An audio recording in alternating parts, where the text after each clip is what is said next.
Novak Survival Supply Kit, contents of which are a lighter, a cutter for properly preparing the end, a second way of preparing the end, which is a 308 casing that's had knives cut into it. Some of you from way back in the day would call this a pair of needle nose pliers. I like it at the end to be able to hold on to it's a roach clip, but you know how that goes. And a nice 56 ring gauge hand-rolled cigar from Llanos Dos Palmas down on Wentworth Street in Charleston, South Carolina. So in order to prepare to make the magic smoke, there's some things you got to realize. There is a cap run over the end of this, and you can actually see the cap. There's the line. You do not want to cut the entire cap off of this, or else it'll Warner Brothers on you. It'll just blow up. It'll get wet and blow up. I'm inspecting the outside here to make sure that there's no cracks in the outer wrapper. Because cracks in the outer wrapper, you gotta be real careful when you handle one of these things. You don't want to pop it. So when you cut, you can either cut a very, very thin slice, but the first thing I'm gonna do is do this with a punch, okay? So I've now poked a hole in the end of this. As you can see here, there's a hole in it. That works really well. If you're going to slice a piece off with a cutter, you only want to slice about that much of it off. It's not very thick. You want to leave this cap. You want that degrade in diameter there in order to be on. That will give you a good cut and good draw.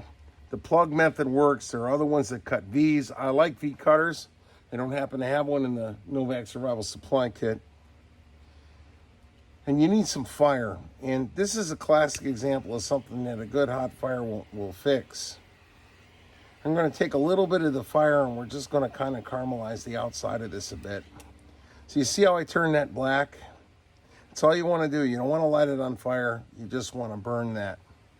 Now, in order to light this, we really do not want the flame to actually touch the tobacco. We would like hot air to touch the tobacco and get it good and lit.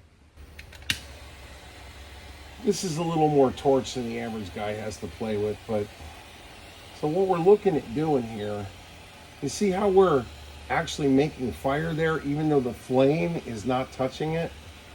See, that's what you optimally want to do. You would prefer to not have the actual combustion process get to it.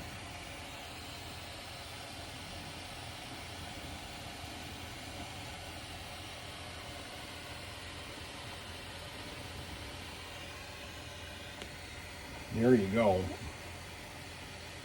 So now the only other thing to do here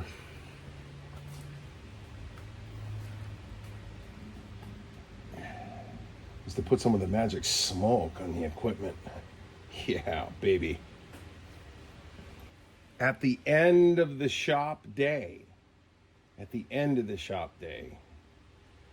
then it's a time to put a bottle of good bourbon on this, or some whiskey, or some scotch, but only at the end of the day.